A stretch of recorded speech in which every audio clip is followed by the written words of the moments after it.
RDC TV. O Rio Grande se conecta aqui.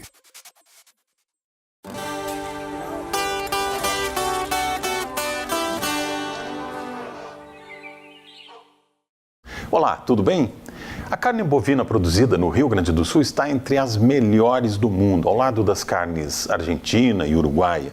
O nosso rebanho, formado por raças de origem europeia, é alimentado a campo com sal e capim, o chamado boi verde, na sua maioria. Esse tipo de carne é a preferida pelos melhores mercados e mais exigentes mercados do mundo, como o da Europa, dos Estados Unidos, do Japão. No entanto, nós exportamos muito pouco e ainda vemos o nosso mercado invadido pela carne de gado de menor qualidade, evidentemente, de gado zebuíno do Centro-Oeste, que entra muito aqui no Rio Grande do Sul. Por que isso acontece? O que está acontecendo com a carne gaúcha? E por que a carne gaúcha ainda não é tão conhecida em todo o Brasil, apesar da sua reconhecida qualidade? Para falar sobre este assunto, estão hoje aqui conosco a presidente da Associação Brasileira de Criadores de Devon, Beth Cirne Lima. Beth, seja bem-vinda aqui ao nosso programa. E também o consultor agropecuário Fernando Furtado Veloso. Tudo bem, Fernando? Seja tudo ótimo. Bem-vindo aqui ao nosso programa. Eu queria começar por esse ponto que a gente levantou aqui no início. A gente vai comprar costela, vai comprar carne aí no supermercado para fazer o churrasco e muitas vezes descobre que essa carne é carne de gado zebuíno que veio do Centro-Oeste, Goiás, Mato Grosso do Sul, enfim. O que está acontecendo? Por que nós não conseguimos sequer atender o nosso mercado com um rebanho de 14 milhões de cabeças? Beth. Bom, boa noite a todos, um prazer estar aqui, né? Muito obrigado, junto com o Veloso, que é um parceiro, amigo. Prazer é nosso. Bastante tempo. Meu ex-aluno, né? Exato, o Veloso verdade. foi meu aluno muito bom. Muito bom estar aqui com amigos e com essa equipe, né, se estabelecendo aqui no Rio Grande do Sul, muito bacana. Estamos na terceira semana de programa e o programa é jovenzinho no ar aí. Que legal. Estamos começando aí. Um prazer, né, fazer parte dessa história legal, junto com vocês. Bacana. Obrigada. Mas enfim, voltando aí para a tua questão, eu acho que existem vários itens que influenciam, várias questões que influenciam nesse resultado, nessa constatação, mas o fato é que a gente tem uma cadeia e essa cadeia sofre influências de diferentes setores e diferentes influências, né? A gente tem questões econômicas, tem questões organizacionais, tem questões de mudança de mercado e a gente tem uma coisa que eu acho que talvez junto com a qualidade que a gente tem do gado, como tu já descrevesse, né, no Rio Grande do Sul, que é diferente, muito por conta da origem dos animais que a gente tem no Rio Grande do Sul. Raças europeias, né? Ou na região sul do país, que é diferente das regiões centro-norte. Além disso, a gente tem também pessoas diferentes, né? E a gente tem perfis de empresários e de produtores no Rio Grande do Sul ou no sul do país, diferente do centro-norte do país. As pessoas que atuam no agronegócio na região sul são diferentes, né? Tem um perfil diferente, culturalmente diferente. Isso, obviamente, que às vezes traz resultados ou influências positivas e outras negativas. Então, acho que é multifatorial, mas é real que a gente tem condições e um produto porque o nosso produto é muito bom, né, Beth? O governo anterior, o governo Tarso Genro, queria até lançar uma campanha da melhor carne do mundo e não é exagero dizer isso, né? A nossa carne se compara muito bem com a do Uruguai, que é tão elogiada. Não é, né? Porque a gente tem nichos onde a gente tem essa excelência trabalhada de maneira adequada e outras regiões onde isso não é trabalhado de maneira adequada. Então, aquilo que poderia ser um excelente produto e a gente poderia ocupar um espaço que a gente já começou a conquistar, né, que a gente entrou, mas a gente não tem condições de dominar um espaço porque a gente não está com a cadeia, acho que organizada. Bem organizada. Para poder entregar esse produto de qualidade. Se a gente não consegue ter a escala de produção gigantesca do Centro-Oeste, Fernando, a gente tem que ter qualidade, né? Tem que investir nisso. Vocês trabalham muito com isso, né? Exatamente. Eu me lembro já do teu trabalho anterior na valorização, no certificado de qualificação da carne. Exato. Eu tive vários anos de envolvidos com o tema da carne Angus, que é um tema do Angus, né? importante no estado, se tornou um tema importante no Brasil. Depois várias entidades como a Aérea, Foradev, Charolês, buscaram desenvolver os seus programas com o mesmo sentido, né? De dar garantia a um produto que é diferenciado. E voltando ao teu tema inicial, Irineu, por que a gente se depara com esse produto em média de menor qualidade, de menor valor, né, de menor preço nas gôndolas do nosso mercado? É um tema estritamente de mercado. O Brasil ele é um monstro em volume de produção de carne bovina. É importante para quem nos assista compreenda, né? O Brasil ele está sempre... É o maior exportador mundial e o maior produtor. Ora também, o primeiro, ora o segundo, ele está sempre ali figurando entre os maiores exportadores mundiais de carne. E ele é o maior exportador mundial de carne, exportando 20% do que produz.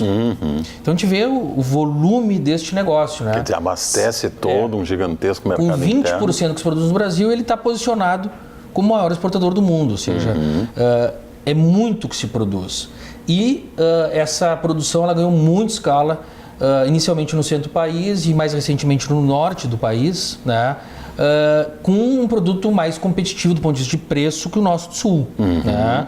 Nós temos um produto de ótima qualidade, como a Beth falou, ainda não é a grande média, mas nós temos já crescendo a cada ano com melhor proporção desse produto de qualidade, mas com menos escala, com menos, vamos dizer, eficiência de produção, o que torna ao natural esse produto um pouco mais caro, o valor dele por quilo. E é natural e compreensível que seja assim, né?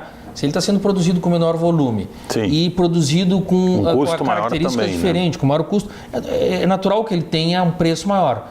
O nosso desafio, e eu vejo que pode ser o tema para a nossa discussão de hoje, um de tantos, né, Irineu, é o seguinte: como esse produto é reconhecido como tal e que o consumidor vá na gôndola do supermercado A ou B e dê preferência para esse produto que é gaúcho e que tem diferenciais reais. Não são diferenciais só da narrativa, da mensagem, mas são reais. Não é só marketing, né? O produto tem exatamente. Diferenças verdadeiras, palpáveis, que né? vale a pena a gente discutir adiante. Vamos falar um pouquinho em relação sobre às raças, em relação ao que tu falaste de ser o boi de pasto, de campo nativo.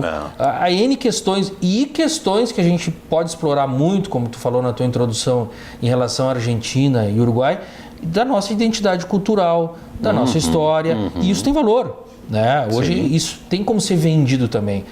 Nos está faltando para o Rio Grande do Sul a gente conseguir de fato avançar nisso, no reconhecimento do produto e para quem ele sendo reconhecido a gente possa produzir mais e mais e para que ele seja a verdadeira média de grande qualidade que a gente oferta. Quer dizer, qualidade nós temos, nos falta escala, nos falta custo mais baixo reconhecimento, também. Né? E reconhecimento. Ou seja, isso que tu falaste do governo aí, que foi do Tarso Genro, né, que tentou desenvolver esse programa de valorização da carne gaúcha, a melhor carne do mundo. Eu participei em parte desse trabalho. Era essa tentativa, né? Olha, como ser reconhecido, como ser produzido com mais consistência, né? E como com isso criar mais canais de comercialização, como tornar esse produto mais forte, né? Houve uma discussão muito grande na cadeia para isso e pouco a gente avançou, né? Isso não é falha do pecuarista, não é falha da indústria isolado, não é falha do varejo, é uma falha de como fazer isso em conjunto funcionar, né? E a gente está aprendendo a fazer isso, né? E vem melhorando muito, o produto melhorou muito como média, mas tem N questões que ainda, vamos dizer, são carentes. Padronizar essas carcaças, ter raças bem definidas. E ter esse entendimento do consumidor, né? Falaste antes da Angus, né? A Angus teve uma facilidade de desenvolver seu trabalho porque no mundo houve um grande trabalho de marketing, no sentido mais amplo da palavra, de valorizar esse produto. Para que ele fosse bom, para que ele fosse reconhecido, fosse valorizado, entra aquela etc. história, vamos explicar um pouquinho para o nosso telespectador, né? Por que essa carne é tão macia, saborosa e tem sabor? Aquela história da gordura, né? Entremeada na fibra, o marmoreio. Falar bem do básico, do fundamento. Porque ela é diferente da zebuína, que não é ruim, mas diferente. Não, do fundamento disso, Irineu. Existem dois grandes grupos de bovinos no mundo. Zebuínos, que é a raça majoritária do Brasil, Nelore, gado branco, com cupim, papapá, e o grupo das raças europeias. Tá? E nesse grupo de raças europeias a gente tem as que a gente está falando aqui, Angus, hoje temos Devon e Angus, Charolês, essas são as raças europeias mais representativas. Tá? E existe uma diferença muito marcada das características da carne desses dois grupos. Tá? Geneticamente elas são diferentes. São distintas. Né? E aí, Isso desde a origem, desde a sua isso não tem seu a ver perfil genético, faz com que elas tenham... só com a questão, vamos dizer assim, da do promoção manejo, da do carne pasto, ao ver. Não, são características mesmo intrínsecas desses animal. grupos, né? Relacionadas à maciez ou à dureza ou à firmeza, como a gente queira chamar dessa carne. Né? E isso se estudou bem, está bem marcado. Existe um complexo enzimático, que é calpaína e calpastatina, que define se carne mais macia ou carne mais firme. Aqui do nosso gado é mais macia e tem mais sabor. Eu, como leigo, que apenas gosto do churrasco... As raças europeias produzem carne mais macias que as raças zebuínas. Essa é a regra geral. A gente pode depois fazer exceções. Mas um zebuíno, um jovem, bem alimentado, pode produzir carne melhor que o europeu? Sim, comparado à média do europeu. Mas agora, se a gente colocar em condições de igualdade de comparação... Sim, animais de excelência dos dois. Sempre as raças europeias vão ter uma superioridade em maciez. Sim. Que é um dos temas principais. Sabor também, né? Tá? O sabor tem muito a ver, a gente pode conversar mais com o sistema de produção, com a alimentação. Alimentação. Tá? Se confinado, se a pasto, se mais jovem, se mais velho, tipo isso, de mistura, isso vai afetar sabor. Mas assim, vamos dizer o seguinte, para que quem nos assiste compreenda bem, existe uma diferença bem marcada de carne de raças zebuínas, que é a grande maioria do Brasil, com exceção do sul do Brasil, e raças europeias. Então isso não se discute mais. O próprio criador de zebuína, qualquer pessoa que trabalha com isso entende que isso é uma verdade. Deixa eu só fazer um parênteses as raças zebuínas e Nelore, que é a mais abundante no Brasil, melhorou muito, mudou muito da época. O Brasil tem hoje um dos melhores rebanhos em termos de qualidade de zebuína, inclusive, né? Que não são originários daqui. Quando a gente viaja pelo Brasil e almoça, janta em churrascarias, a gente percebe isso, que essa carne melhorou muito. Não é aquela sola dura que era no passado. Né? Isso. Então a gente teve uma seleção de animais zebuínos e nelores no Brasil Central, que já fez com que esse rebanho melhorasse muito e já ganhasse destaque em relação a outros países também grandes produtores. Exato. Desculpe te interromper, independente das e não é uma diferenças. discussão, Irineu, do que é melhor do que o que é. Sim, Isso. É diferente. A raça que tem condições de ser criada no resto do Brasil são os zebuínos. É que tem adaptação ao nosso clima, ambiente. o calor do centro-oeste. Nós temos aqui uma situação pontual, particular do sul do Brasil, que nós podemos ter as raças europeias, mas com menos escala, numa condição diferente, que torna esse produto mais caro. Né? Mas assim, eu acho que como pontapé inicial da nossa conversa, é importante compreender que não há nenhum grenalismo nisso. Sim. Não há nenhuma defesa assim cega Até porque há cruzamentos, né? Quer dizer, muitas vezes se busca as qualidades das duas raças. Que é a via de se achar um meio termo de qualidade da carne. E aptidões também, né? Sim. A gente tem essa distribuição geográfica, basicamente. Se cruza o gado europeu com gado de origem indiana, zebuína, né? E se obtém bons resultados, principalmente no centro-oeste. Exato, né? não, e muito, exatamente. Bom, nós vamos fazer agora, o tempo já foi desse primeiro bloco, nós vamos fazer um rápido intervalo, em seguida a gente vai voltar mais para falar um pouquinho de carne bovina gaúcha. Já voltamos.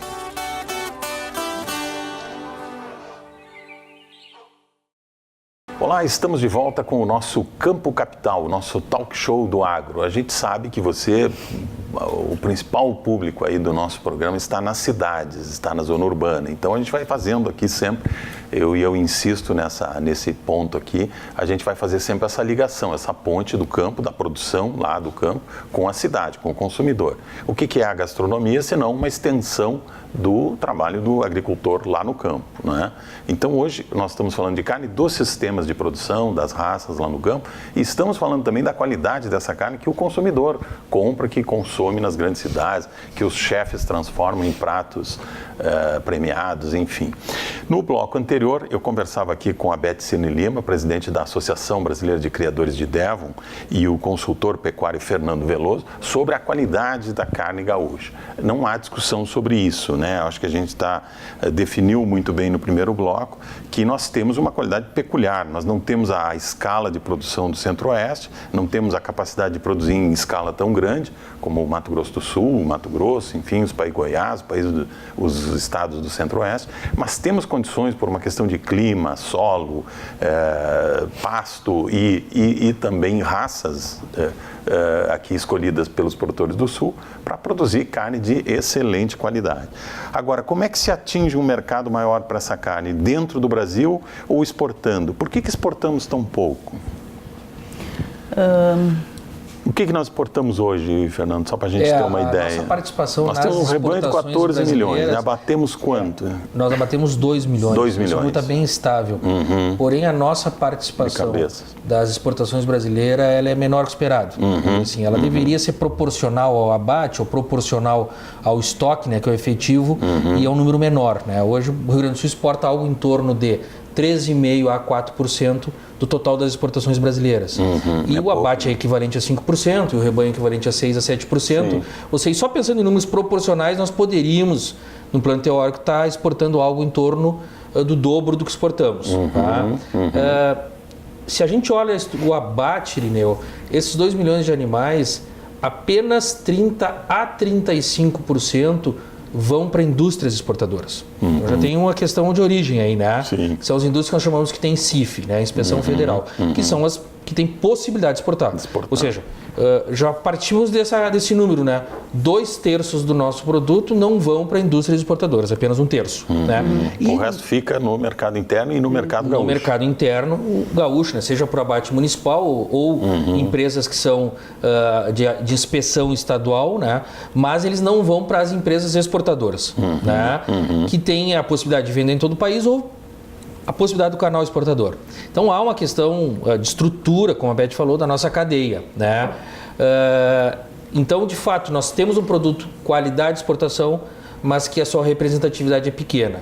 A gente falou no primeiro bloco, né? É tão reconhecida a carne argentina, a carne uruguaia, a carne gaúcha, se a gente for pensar do ponto de vista de raça, sistema de produção, as propriedades rurais têm uma similaridade muitíssimo grande. Nós poderíamos ter o reconhecimento, a reputação exatamente o mesmo, porque as similaridades são imensas, mas a gente não está conseguindo fazer isso. Né?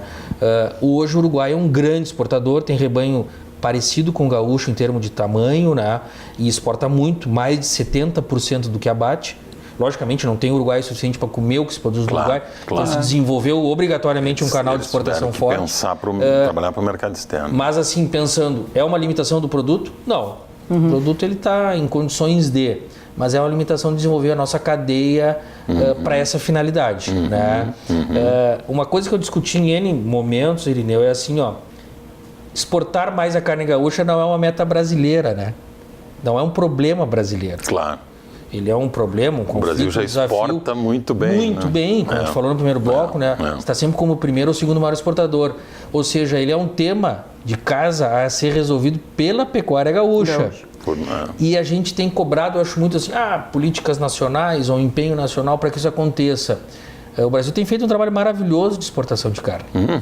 E com certeza está em segundo ou terceiro nível de importância.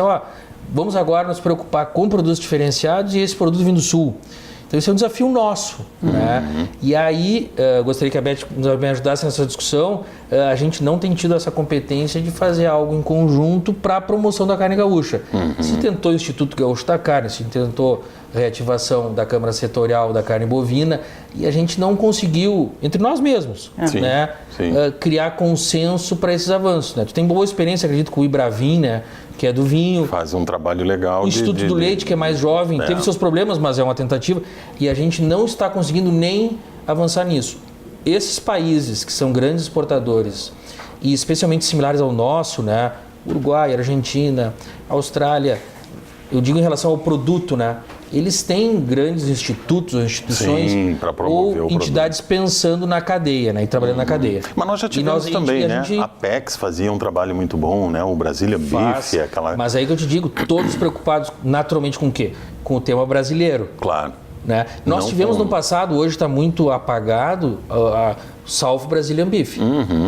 A BIEC, a Apex, ela tem que trabalhar pelo Brazilian Beef. Aí sim, focado no Sul. E nós tivemos um trabalho que é interessante revisar o histórico dele, que era o Salvo Brazilian Beef. Olha, precisamos dizer que no Brasil existe no Sul um produto diferente.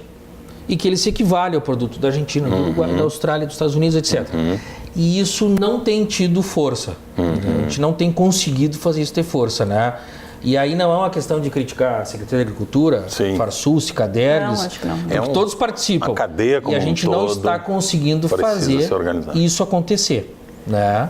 Eu acho que tem uma participação, não sei se é a área, o setor que eu me envolvo mais, mas junto diretamente com os produtores, e aí que eu mencionei no primeiro bloco a questão cultural, eu acho que é muito importante, porque a gente tem um perfil no produtor rural muito tradicionalista, menos empresarial, e que trabalha muito para dentro da porteira, trabalha pouco em cadeia, trabalha pouco em conjunto. São raras as exceções, é óbvio que o sistema tem exceções, e são essas cadeias organizadas, essas exceções é que estão ocupando esses nichos de produtos diferenciados de carne certificada. Esses programas de carne certificada que né, já foram mencionados, que a gente tem do Devon, da Angus, da Hereford no Rio Grande do Sul, já bastante aquecidos, eles ainda são uma exceção comparado com o mercado de uma maneira geral. Claro. Por conta dessa organização que só ganha adeptos à medida que o produtor enxerga um ganho econômico diferencial para que ele possa, que vale a pena, ou que, não diria que vale a pena, mas que estimule a ele mudar o sistema de produção. E até investir um pouco mais, né? Investir, porque lá na frente ele vai ter retorno. E aí o que acontece? O frigorífico lá na frente não paga por esse produto diferenciado, paga mais. Paga, e o consumidor está pagando. E o consumidor começa a pagar mais, aumentando, né? A cultura de consumo. Ele vê lá a bandeirinha, vê lá o logotipo da carne, e ele sabe que está comprando um produto diferenciado. Eu acho assim, eu acho que produto diferenciado é diferenciado e isso não tem que ser commodity, né? Então exato. Tem que ser tratado com um olhar diferente. Mas se você olhar em termos de Brasil, o sul do país ou o Rio Grande do Sul tem condições de ser o fornecedor desse produto diferenciado, mas ainda no estado do Rio Grande do Sul é minoria, né, que está envolvido na geração desse produto que poderia estar ocupando espaço muito maior, não só no país como fora do país. É aquela fala, né, Irineu, que quando a gente acha a resposta muda a pergunta, né? Eu acompanhei esse ciclo dos últimos 15 anos da certificação da carne Angus e que tem, vamos dizer, histórico, mecanismo muito parecido com os outros, né? Sim. Quando iniciou o trabalho da carne Angus, a gente pensava assim, olha, que vai ser uma bela via de diferenciação da carne Angus por consequência da carne gaúcha. E isso aconteceu na fase 1. E hoje o programa Carne Angus, para mim, está na fase 3. Sim. Como comentaste antes, cresceram muitos cruzamentos no Brasil. Sim. E com isso o carne Angus deixou de ter, vamos dizer, o seu foco, seu cuidado com as indústrias gaúchas e foi buscado pelas indústrias do centro e até do norte. E com isso cresceu muito. E correto, buscando produzir mais este produto diferenciado, valorizar mais a genética, etc, etc. Está tudo correto. Mas aí deixou de, vamos dizer, atender aquela expectativa. Eu nem digo que fosse um objetivo ou uma missão, né? Porque a Associação Brasileira de Angus, assim como a Associação Brasileira de Devon, ela tem que desenvolver aquela genética e valorizar aquele produto, né? Mas aí aquilo que aparentemente seria um bom encaminhamento de solução para a valorização da carne gaúcha foi por um período. E no momento que entrou nesse trabalho que eu te falei de tanto volume de cruzamento, de grandes indústrias do centro do país, especialmente São Paulo, centro-oeste, né, passou a atender, vamos dizer, ou buscar respostas para o mercado da carne brasileira. E deixamos novamente de pensar ou refletir ou pensar na carne gaúcha. E não está errado. Pela demanda, né, de volume, basicamente. E não está errado. Só que assim, aqui nós imaginávamos, não, carne Angus, carne Hereford, carne Devon, pode ser boas vias para nós desenvolvermos o tema carne gaúcha. Sim. E são ou foram, né, Beth? Mas a gente acaba que a própria carne Devon vem crescendo em Santa Catarina, deverá crescer em Paraná, etc. Ou seja, ela vai tentar atender as regiões que estão demandando por isso, né? Sim. E esse tema, que eu acho que é o tema do nosso programa, né? Carne gaúcha, né? Como desenvolver o produto local, como desenvolver a cadeia local. Acaba que ela pega uma carona boa, positiva, né, nesse processo e por um momento depois ela fica para trás. Ou seja, eles são bons modelos, mas eles não são os modelos para responder essa pergunta, que é carne gaúcha, né? Então o modelo para desenvolver carne gaúcha a gente tem que pensar em outras formas, né? Como que a pessoa reconhece, olha, o vinho gaúcho, o churrasco gaúcho, tantas coisas que a gente fala, que a gente tenta se apropriar como sendo coisas que feitas no Rio Grande do Sul ou no diferentes, Sul né? são distintas, né? A gente tem que explorar isso, né? Então a gente vê assim, o vinho tem feito um trabalho muito interessante, né? Isso. De que, olha, pode produzir a mesma uva em outros lugares, daqui a pouco o mesmo processo, Mas para ele ter tal qualificação e tal reconhecimento, ele é daqui, né? Seja da nossa serra, agora da nossa fronteira, que desenvolveu muito, né? Mas houve, assim, essa questão, essa preocupação de desenvolver o valor local. E a gente não está conseguindo, infelizmente, captar esse valor que já existe, né? A gente viaja para o Brasil inteiro, todo lugar é churrascaria gaúcha, carne gaúcha, não sei o que. Por quê? Porque há, vamos dizer assim, na percepção ou em algum nível de consciência do consumidor que a carne gaúcha, o churrasco gaúcho são coisas boas. Tem qualidade. E a nossa dificuldade é explorar melhor isso, né? E é interessante porque, assim, o reconhecimento ele já existe, né? Agora está nos faltando conseguir melhor aproveitá-lo. Agora, a gente falou aqui, fez uma analogia, uma comparação com o vinho. Carne tem terroir também, Beth? A gente pode falar em terroir da carne? Porque nós temos aí gado criado no Pampa, né? Com campo nativo, com pastagens únicas no mundo, um ecossistema e um completamente diferente. Quer dizer, essa carne tem um terroir, tem um sabor, dá para dizer, a carne gaúcha tem um sabor específico? Tem vários na realidade, né? Não é um único sabor gaúcho, ele tem um diferencial gaúcho e na real tem vários sabores gaúchos, porque como a gente comentou há pouco, a maciez da carne é uma coisa que vem herdada pela genética dos animais, pelas raças britânicas principalmente, mas as bovinas e não zebuínas, como o Veloso tinha comentado há pouco, mas o sabor está muito relacionado com a alimentação desses animais. Então, aí entra as características individuais. Isso, e do tipo de alimentação e a suplementação que acontece. A gente tem hoje, dentro do nosso programa de certificação de carne Devon, a gente está começando a criar submarcas dentro do programa com características especiais de alimentação. Então a gente tem o mesmo background genético, as mesmas características gerais, e um grupo de animais ou produtos oriundos de animais que são preparados com um determinado tipo de alimentação, só a pasto numa região, sei lá, de centro-sul do estado, e outro que o produto está desenvolvendo, que são animais produzidos na Serra Gaúcha, o mesmo background genético produzido na Serra Gaúcha, que tem uma outra característica em termos de acabamento, de alimentação, de produção, com o mesmo background. E isso traz sabor diferente. Isso é muito legal para o consumidor aprender também a fazer essa distinção entre a carne produzida numa região ou noutra. Como todo produto, né, alimentar, ele acaba trazendo as características do solo, do clima daquela região. É o que os franceses chamam de terroir, e para o caso do vinho, serve para outros alimentos também. Nós vamos fazer um rápido intervalo, em seguida a gente volta com o Campo Capital, continuamos falando sobre esse assunto, carne de qualidade gaúcha. Já voltamos.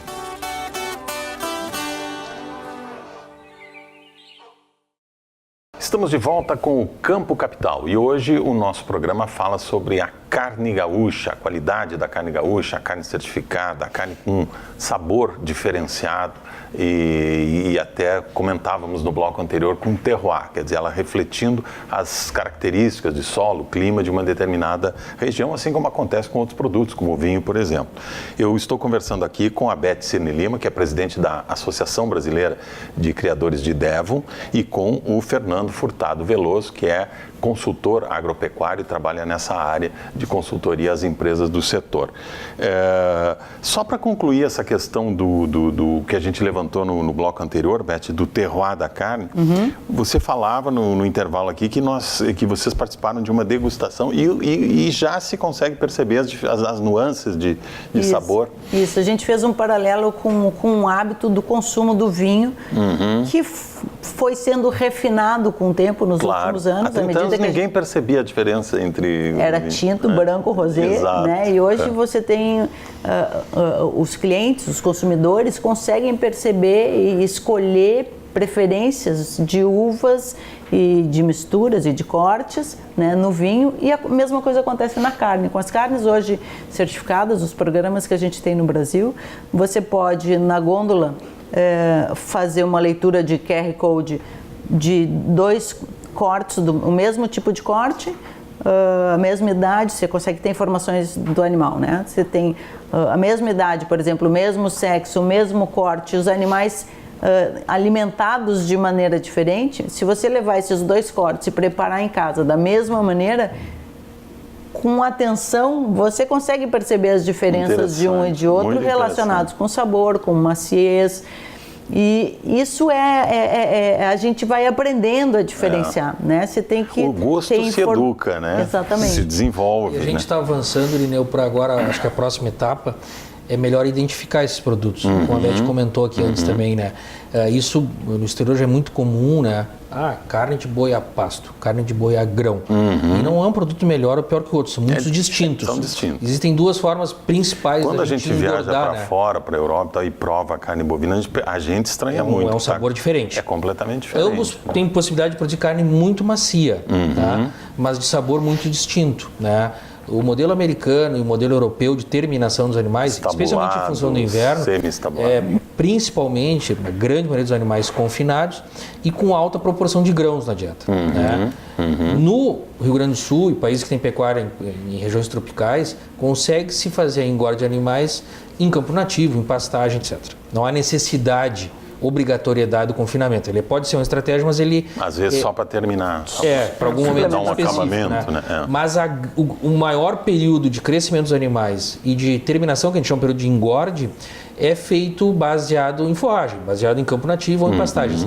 E isso, de fato, dá uma diferença no sabor que é muito marcante, é muito fácil perceber. Isso é um dos diferenciais da carne gaúcha e esse é um dos diferenciais que a gente tem que passar a identificar mais. Né? O americano ele tem isso num volume muito pequeno, né? E ele tem lá que é uma grass-fed, né? Animal que foi alimentado a pasto. E é um nicho. Né? O que é nicho para eles é a grande média. É quase que a nossa média. E lá esse produto, naturalmente, ele é mais caro e ele é tratado como um produto segmentado. Né? E o grande parte do produto vem lá identificado, grain-fed. Né? Ou seja, a nossa próxima etapa, já aconteceu no mundo e com certeza vai avançar aqui, é de ter melhor identificado esses diferentes produtos. Bovino, jovem, bem terminado, mas de sistema de produção diferente, né? Onde há um grande espaço para a carne gaúcha. Né? Eu não gosto muito da expressão boi verde, não gosto muito, acho estranha essa expressão, mas enfim. Não parece não soa bem, não soa bem, né? Não parece. Mas ela identifica isso, né? O equivalente da expressão americana, né? Aqui. Exato. É o animal criado a pasto, a campo, né? E existe, Irineu, também, está bem medido, há uma mudança na composição da carne, especialmente em relação a ácidos graxos, né? Então, essa questão de ômega 3, ômega 6, está bem marcado que os animais engordados a pasto têm uma melhor composição em relação às suas gorduras. Né? Ele tem gordura, mas ele tem maior participação de gordura que a gente pode considerar mais saudável. Né? Isso é um diferencial a ser explorado e que é bem aceito, porque tem muita comprovação técnica. Isso é um baita argumento de marketing. E tem muita comprovação científica, isso está bem marcado. Tudo, né? Porque é possível quantificar isso. Né? Então, hoje está bem marcado isso. E vem a ser um ponto positivo, não no sentido de dizer que a carne de animais confinados não é boa, mas dizer que essa tem diferenças em sabor e também diferenças em relação à questão da composição da gordura. Né? Então isso é bem positivo. Eu acho que o Fernando tocou num ponto interessante para o nosso próximo assunto aqui, que é o seguinte: a gente tem visto aí, assim como os entusiastas da carne que defendem as qualidades nutritivas, enfim, e que nós que gostamos de carne não abrimos mão disso, existe toda hoje uma pressão muito grande contra a carne. Nós temos aí até uma deputada propondo na Assembleia Legislativa um dia sem carne nas escolas, na sociedade, enfim.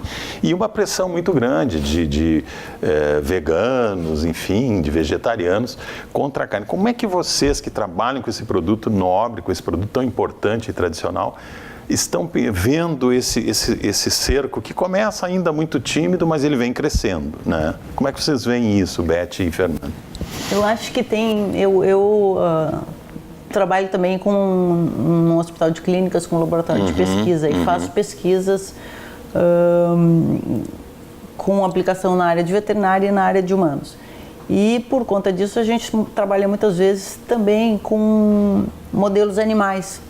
E que é uma coisa que tem crescido muito junto com os hábitos de restrição alimentar. E hoje mesmo a gente estava falando de pessoas que trabalham na área da saúde, na parte de pesquisa, na parte experimental e que não conseguem, que não querem por opção trabalhar com modelos animais. Existe uma tendência hoje, né, e que já é real, não é uma tendência, já é uma realidade, de otimização máxima do uso de modelos animais e de substituição sempre que possível por outras ferramentas pelos modelos animais. Mas isso é uma coisa que tem caminhado muito próximo com as opções que eu vejo de restrição alimentar. E que tem motivos vários, e que eu acho que eu posso te dizer, eu como produtora de carne e como uma pessoa que tem por opção adotar a carne vermelha na sua dieta. Nós não abrimos mão, né? Não abro mão. O dia que eu fico sem comer carne é quase como se eu não tivesse comido, pessoalmente. Mas enfim, o que eu quero dizer é que eu acho que isso é uma tendência real que está crescendo. Eu acho que a mídia tem uma importância grande, eu acho que tem confusão em conceitos e informações às vezes um pouco não muito bem esclarecidas e pessoas pegando bandeiras sem muita informação do que estão dizendo, né? Então muitas vezes a restrição à carne vermelha é dada por uma argumentação nutricional não adequada, não é real. Às vezes é por uma razão filosófica, religiosa, enfim. Então e a pessoa para de repente de comer carne, simplesmente, né, Beth? Não substitui esse produto adequadamente na dieta. Você trabalha num grande hospital e esse problema deve acontecer com muita frequência. Chegam lá pessoas com problemas, né? A carne é importante, né? Na dieta, né? Claro que é, e obviamente, como tantos outros itens da nossa dieta, tem condições para ser preparada e consumida. Claro. Né? A gente no Sul gosta de carne gorda, né? Os gaúchos, o churrasco do gaúcho é o churrasco de carne gorda, tem que ter uma gordurinha. A gordura é o sabor, né? É o que dá sabor, né? E aí então tem maneiras de preparar para você aproveitar esse sabor, mas também aquela coisa que antigamente a gente cultuava a cultuava a história de comer aquela camada de gordura que hoje em dia a gente já é um pouco de exagero. Já sabe que não dá para ir tão fundo nessa questão. É óbvio que a gente defende a bandeira do consumo da carne como um produto nutritivo e necessário para uma dieta equilibrada, mas obviamente tem que ter bom senso nesse consumo. Eu acho que dá até para sair um pouco do tema carne, né, Irineu? A gente vive a sociedade moderna indo tanto para a discussão das liberdades do indivíduo, das suas escolhas. Eu acho tão atrasado propor o Estado definir como é que vai ser essa questão do consumo da mesa do indivíduo na segunda ou na terça, não importa. Não cabe para mim. Ou dizer que um dia ninguém pode comer carne. Então é uma mistura de ideologia com política, esquerda, direita, que é lamentável o nível de confusão que se cria. Tá? Então primeiro vamos assim, conceitualmente, independente do produto ser bom ou não, me parece que vai muito contra o avanço da sociedade, né? Do ponto de vista das liberdades individuais. Né?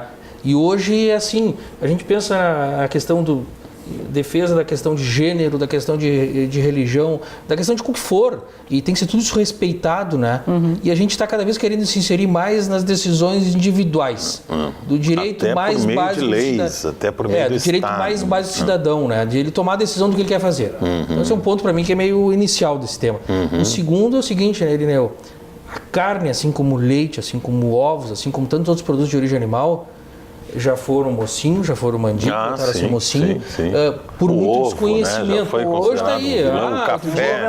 Eu tenho um amigo meu que é médico, outro dia ele me dizia, não, a dieta paleontológica, primitiva, comer as coisas primitivas, me ensina isso aí.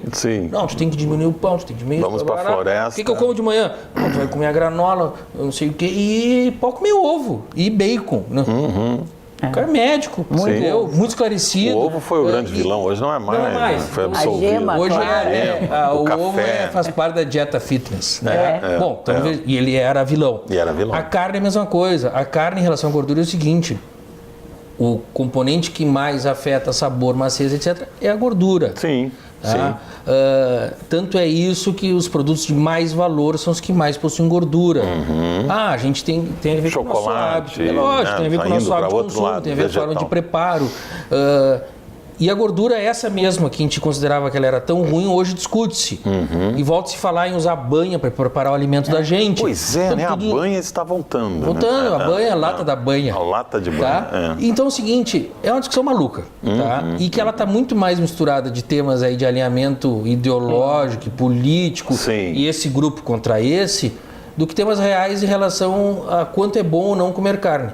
Né? Então, é lamentável, né? E hoje, sabe, né, que esses temas que se fala tanto dos problemas cardíacos, né? Estão muito mais relacionados a temas genéticos, a estilo de vida, estresse, sedentarismo, papapá, do que isoladamente, não a carne, do que isoladamente a alimentação. E dentro da alimentação tem tanta coisa, né?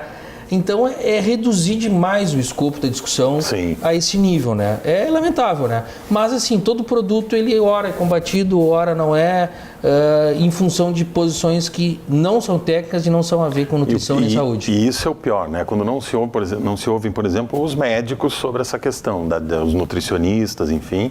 O sujeito lá, de repente, toma uma decisão, para de consumir carne da noite para o dia, não substitui esse produto adequadamente e lá adiante pode ter problemas. Então, de fato, acho que nós não sabemos, nem os médicos. Nem os médicos. Tanto que quanto gostaríamos de saber. Exato. Né? Existem mais dúvidas daqui a pouco, certeza nesse tema. Então é preciso também ter cuidado com isso aí. Vamos fazer um rápido intervalo, voltamos em seguida com o último bloco do nosso Campo Capital.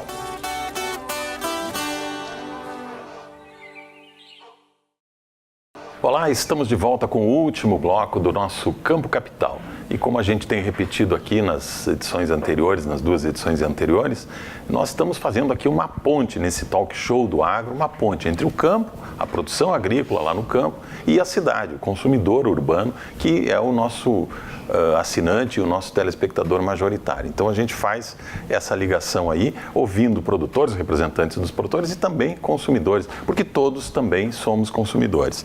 Eu converso hoje aqui com a Beth Cirne Lima, que é presidente da Associação Brasileira de Criadores de Devon, e com o Fernando Furtado, que é veterinário, né, médico veterinário. Eu não falei isso lá no início, mas é importante ressaltar isso aqui, e também consultor agropecuário nessa área da pecuária. Nós vamos encaminhando aqui já o programa para o seu final aqui, mas eu gostaria ainda de levantar uma questão importante aqui, 2 questões importantes aqui com vocês. Nós vacinamos o nosso rebanho contra a febre aftosa, historicamente, tentamos levantar isso lá em 1997, se não me engano, tiramos a vacina e depois surgiu um novo foco e nós voltamos a vacinar de novo. Outro estado, como Santa Catarina, já parou de vacinar e hoje Paraná, São Paulo, Mato Grosso, enfim, vários estados discutem a retirada da vacina. Nós aqui não resolvemos ainda essa questão, né, Beth? Quando se fala em aftosa, os grupos de produtores, enfim, associações se dividem. Uns acham que tem de manter a vacina, outros acham que não. Para a gente acessar esses mercados de ponta, como o Japão, enfim, nós vamos ter que tirar a vacina ou podemos fazer como o Uruguai, por exemplo, que vacina e exporta para os Estados Unidos. Por que nós não conseguimos fazer isso, Beth? Eu acho que a questão é maior do que a aftosa. Eu acho que a questão tem muito a ver com os números que o Veloso vinha contando no início no primeiro bloco do programa. Eu acho que tem uma questão de mercado internacional importante, porque se o Brasil já ocupa um espaço muito grande nesse mercado, o mercado tenta desqualificar o nosso produto para que a gente não cresça ainda mais, eu acho. O Uruguai tem um tamanho de pecuária do Rio Grande do Sul, comparativamente, né? Equivalente ao Rio Grande do Sul. Não chega a ser então, o impacto que ele tem no mercado não é ameaçador. Eu acho que a gente tem sofrido muitas ações restritivas nos últimos anos, tentando desqualificar a carne por questões sanitárias, né? Sanitárias em diferentes Até momentos. exportamos para os Estados Unidos, né? Exportamos a carne industrializada e já exportamos carne in natura, mas em quantidade muito pequena, né? E aí então a gente tem uma divisão clara, como tu comentaste, sempre que esse assunto vem à baila, sempre que hoje é uma realidade, né? Existe um programa oficial de governo para retirada da vacina. Sim. O Rio Grande do Sul fez uma discussão que começou o ano passado para antecipação da retirada da vacina e de novo as discussões se iniciaram, cresceram, foram acirradas e as decisões não chegaram a ser muito efetivas, né? Então, eu particularmente acho que a gente tem que caminhar para a retirada da vacina. Eu sou produtora em Santa Catarina, tenho experiência você já está de numa área livre de aftosa sem vacinação. Não vacina o seu gado lá, Beth? Não. Faz 10 anos. Sim, acho. sem nenhum problema. Sem nenhum problema. E eu acho que a tendência é a gente caminhar para isso. Tem discussões, tem fragilidades no sistema, tem, mas eu acho que é a tendência. E eu acho que a gente tem que enfrentar bem cercado. Sim. Eu não vejo que tenha um temor, viu, o que ocorre, uma discordância, um conflito. Há um querer de retirada da vacina. Porque acredito que ela é um dos fatores importantes para acessar mercados mais importantes. Não vai ser a solução, vai ser um item que vai apoiar, como a Beth falou. Isoladamente ele não vai ser o transformador da nossa pecuária. Ajuda. A gente às vezes quer essa coisa mágica, né? E não existe. Mas há um temor da cadeia em relação à efetividade dos nossos serviços oficiais. E não é questionar a competência do serviço oficial, é ter receio do quanto ela está tendo suporte, recursos para o seu trabalho. A gente vê a situação de dificuldade financeira do Estado. Sim, a nossa vigilância sanitária fica prejudicada. Essa questão é feita através de convênio da Secretaria da Agricultura com o Ministério da Agricultura. A gente está vendo as dificuldades financeiras como um todo, por N motivos, mas que hoje não há uma prioridade, né, de suporte, de fortalecimento do serviço oficial. E aí a gente pensa, mas e aí como nós vamos garantir esse trânsito de fronteira, identificação do rebanho, etc, etc. Santa Catarina fez um trabalho do seu estado muito bem feito, de identificar a totalidade dos animais, de ter um trabalho onde o Estado assumiu isso, né, através da SIDASC, da realização disso, né, e onde havia um grande interesse da cadeia de suínos de que isso acontecesse. Claro. Foi mais pela suinocultura. Exato, mas com isso se criou uma mudança do cenário da pecuária de corte lá e até valorizando bastante o produto, que é o gado. Santa Catarina tem boa valorização comparativamente ao gaúcho, por ter, vamos dizer assim, não há possibilidade de ingresso de animais em Santa Catarina. Então, com isso, tu acaba criando mais valorização pelo reduzido efetivo, né? Mas criou um fato positivo e agora em desenvolvimento, em bom momento, né, a pecuária de corte de Santa Catarina.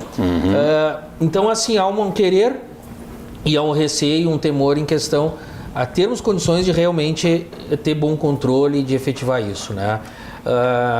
Mas assim, Irineu, eu sou, assim, vamos dizer, entusiasta em relação ao produto carne bovina. O nosso produto é equivalente, como a gente falou, Uruguai, Argentina, nós temos um produto maravilhoso. E uma questão que é uma grande fortaleza do nosso negócio é o seguinte: a carne bovina, ela é mais cara que a carne de aves, ela é mais cara que a carne de suíno. Cada vez terá mais distância do preço do produto carne bovina. Como é no mundo inteiro. Como é no mundo, mas ela é a carne de eleição das famílias, para os seus momentos de confraternização, para os seus grandes momentos, para os seus bons jantares. Isso é uma grande força do nosso negócio, né? Ele é o produto que, vamos dizer, elasticidade de renda, que se fala tanto, né? Melhorou a renda, melhorou a possibilidade de consumir carne bovina. Né? E isso é muito positivo para nós, temos que explorar isso.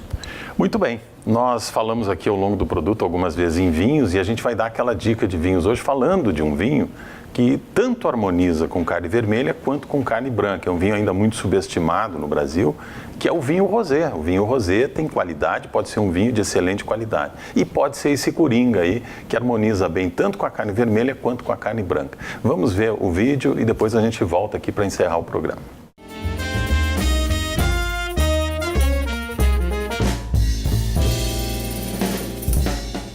Olá, o assunto de hoje do Café Guarnier é o vinho rosé. Muito subestimado, infelizmente, ainda no Brasil. O vinho rosé é um excelente coringa, ele pode harmonizar muito bem com quase todo tipo de comida.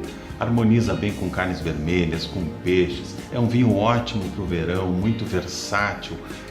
Pode ser bebido gelado como um vinho branco. Para os dias mais quentes é uma excelente opção.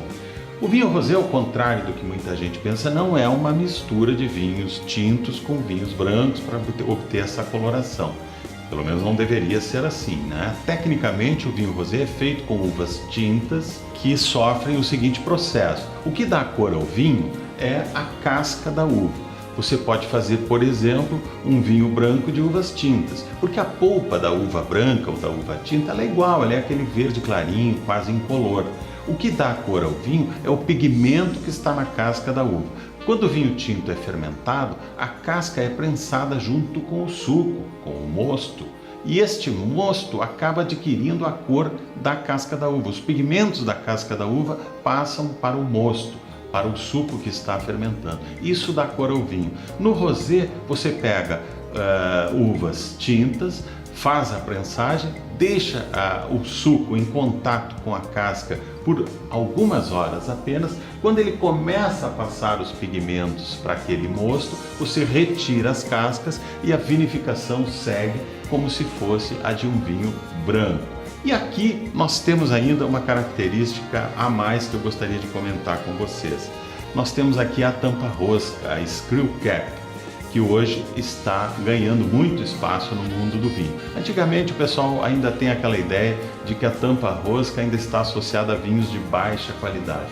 Não é bem assim. Hoje o mundo inteiro está fazendo vinhos jovens, frescos, frutados com tampa rosca e deixando a rolha bem mais cara e hoje uma matéria-prima também bem mais rara para os vinhos de guarda, aqueles vinhos que vão ficar 10, 15, 20 anos na adega, vinhos mais estruturados, vinhos de alto valor. O vinho de consumo rápido, o vinho jovem, como este rosé Luar do Pampa, da vinícola Guatambu, da Campanha Gaúcha, que é safra 2016, nós vamos bebê-lo jovem, fresco, frutado, ele pode muito bem vir vedado com a tampa rosca. Vamos abrir a tampa rosca, muito fácil, dispensa o saca-rolhas, só girar, o vinho está aberto. Vamos colocar aqui na taça. O rosé tem essa característica que eu acho muito interessante da cor. Olhem que cor linda nós temos aqui.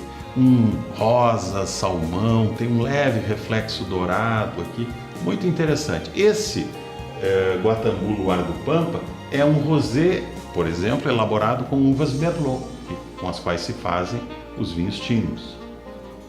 No nariz ele tem aroma de fruta, aroma de fruta vermelha, mas muito leve.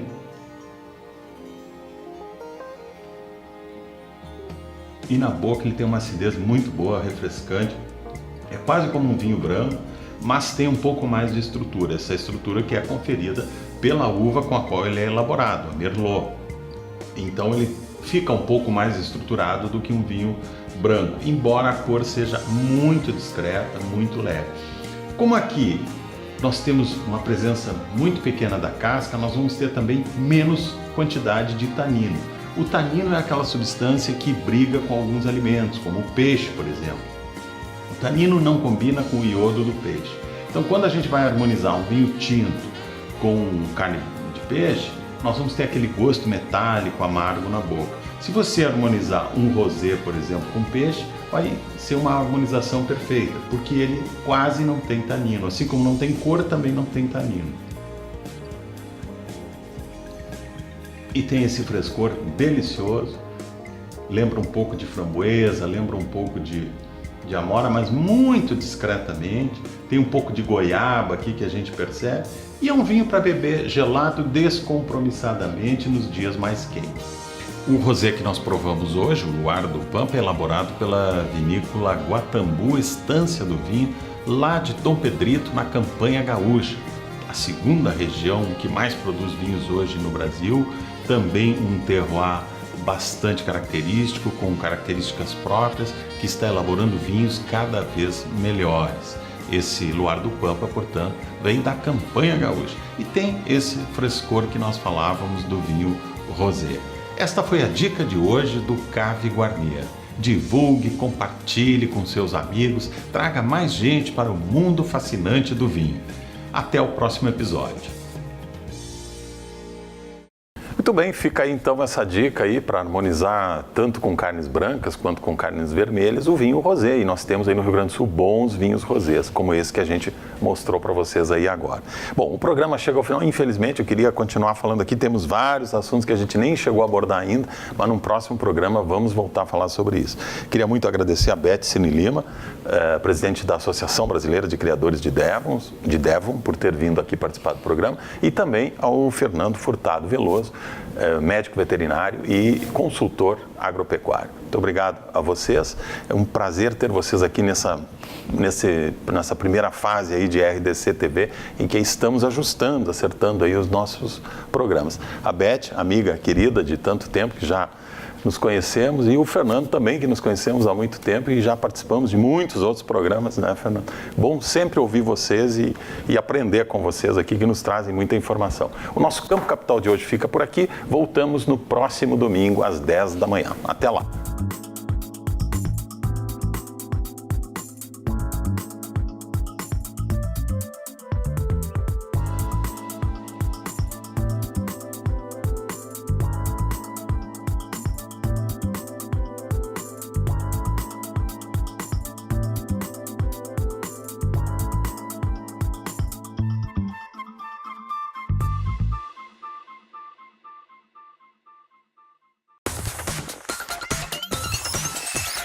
RDC TV. O Rio Grande se conecta aqui.